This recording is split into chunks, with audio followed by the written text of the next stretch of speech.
Good evening, everyone. I'm Riley King, and welcome to the Riley King Newscast right here on the Riley King Network. Let's begin. First up, woman found guilty of negligent homicide in mother's death.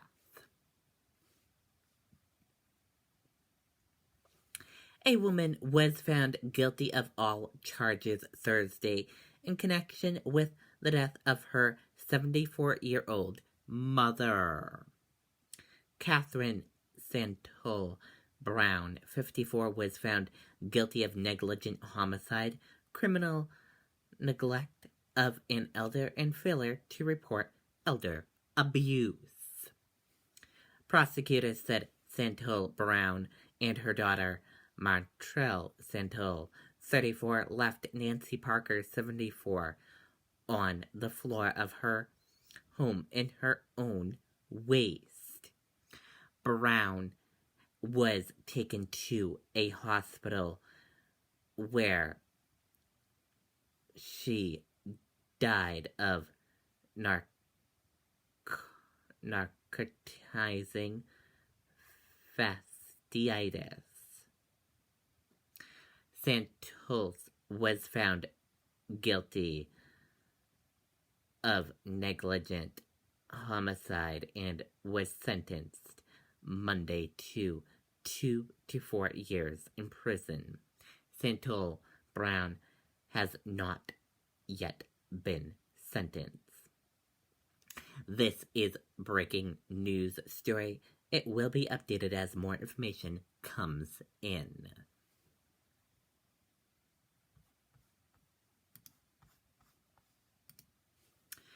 Man dead in shooting 1 block from police headquarters.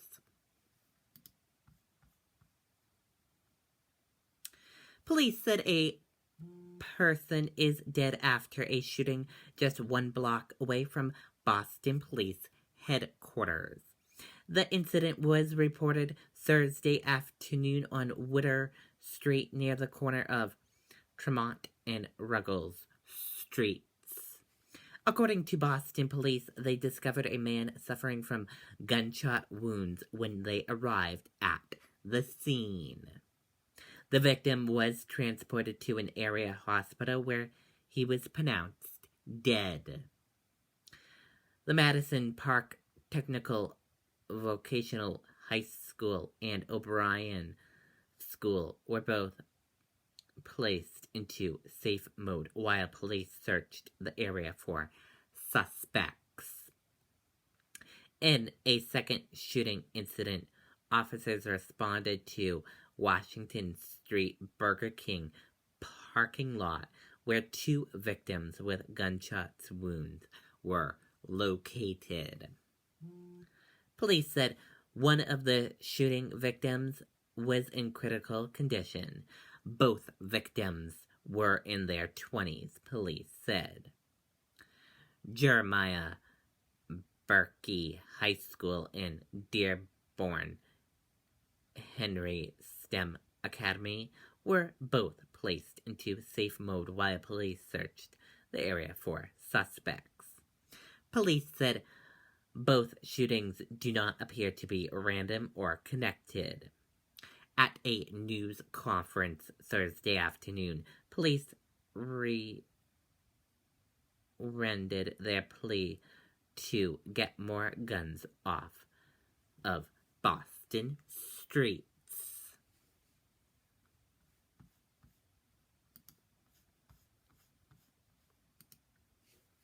Crews scramble to clear storm drains ahead of heavy rain.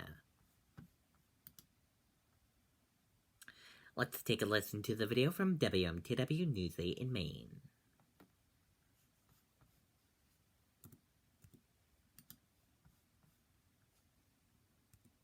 What do you think is keeping people from reaching their financial goals? Is it not being able to be flexible and fluid at times, or something else? You know what? One thing for sure is thinking that their financial goal is You can hear the water trickling down into this storm drain. As the snow melts, the water has a place to go. But public works officials know what happens if these stayed clogged. Mostly it creates street flooding problems, okay? And it can cause a lot of issues for drivers and commuters, pedestrians if the sidewalks are clogged, and then if they're walking the street. We prioritize the areas that are low or that have had historical flooding problems. Crews in Portland and Westbrook were busy all week clearing the drains. We've learned over the years where all the problem areas are, so we go there first. In Westbrook, yellow rectangles like this one let crews know there's a storm drain perpendicular to it, a helpful tool when they're covered in snow. Once they find them, they move the snow with heavy-duty equipment, then use shovels to finish the job, something Public Works has to do ahead of the rain. The water has very little place to go, so we end up having flooding in the streets, and it becomes a problem. If your property is near a drain that's jammed, officials ask you step up. If they can help by cleaning those out and keeping the tops of them clean, it's really, really helpful to us. And crews say they're going to be out tomorrow helping clean up these roads. They say that the snow and the ice is broken up by all of the rain, and that way crews can get all of it out of the way. We're live in Portland tonight. Lauren Bradley, WMTW News 8. And happening now, Wyndham crews are... Okay, and there you go on that video and that report.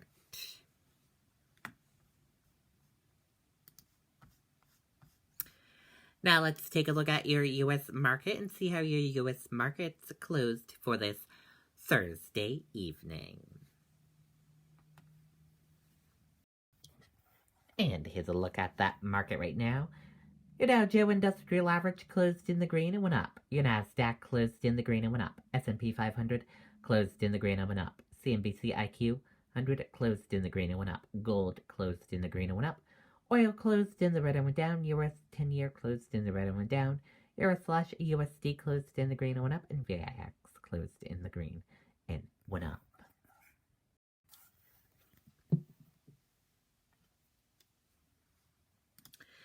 Dow spikes 205 points to record close, led by Boeing. The Dow Jones Industrial Average rose to an all-time high on Thursday as investors bet economy growth would pick up steam.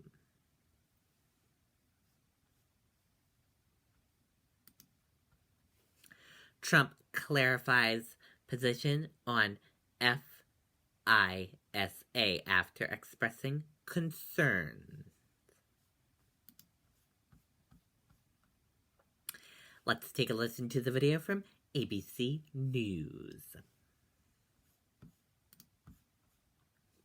I'm Catherine. Hi, I'm Courtney. Looking for a real relationship? Text LOVE to 370-370 and Match will give you 7 days free. I'm looking for someone to laugh with. I am looking to explore. I'm not a game player. I like nice guys. Text LOVE to 370-370 and get 7 days free. I hope to see you soon.